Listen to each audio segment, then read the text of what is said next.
Assalaamu calaykum waraxmatullaahi tacaala wabarakaatuhu. Kulanti wacan oo wanaagsan daawadayaal ku soo dhowaada muuqaal cusub. Maanta waxaan qaadanaynaa daawooyinka caloosha bixiyo ama dadka caloosha fadhiyo. Daawooyinkan aad ayuu muhiim u yahay sababtoo ah Soomaalida inta badan waxaa fadhiisato caloosha ama constipation wax loo yaqaano caloosha ay fadhiisataan. Daawooyinkan laxative and purgative drug ayaa lagu magacaabaa kuwa caloosha bixiyo, waxayna ka kooban yihiin ilaa 9 daawo.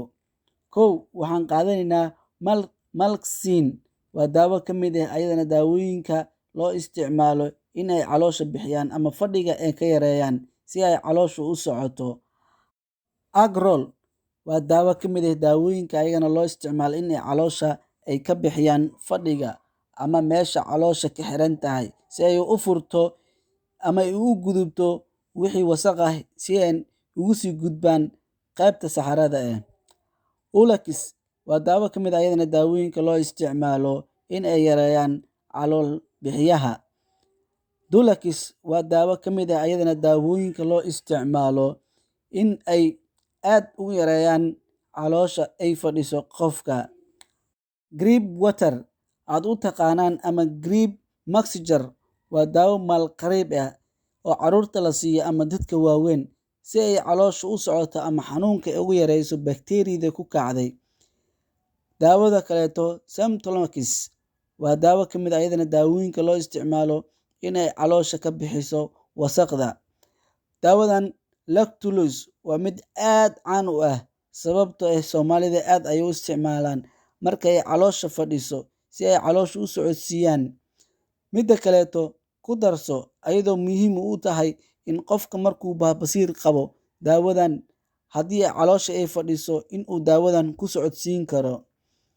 Basodil waa daawo ka mid ah ayadana daawooyinka loo isticmaalo caloosha si ay u bixiyaan wasakhda caloosha ku jirto. Sababtoo ah aan ku faa'iideeyo daawadan Basodil waa daawo aad u muhiim ah. Waxaa isticmaala inta badan dadka jaadka cuno si ay markay jaadka u cunaan ay caloosha u fadhiisato wasakhdana ay ka bixiso. Qofkii daawadan cuno 1 ama 2 Basodilkan wuxuu dareemayaa si wasakhdaas si toos ah ugu baxdo. Weliba waxay muhiim u tahay dadka qaadka cuno sababtoo ah qaadka markay cunaan caloosha ayuu fadhiisanayaa.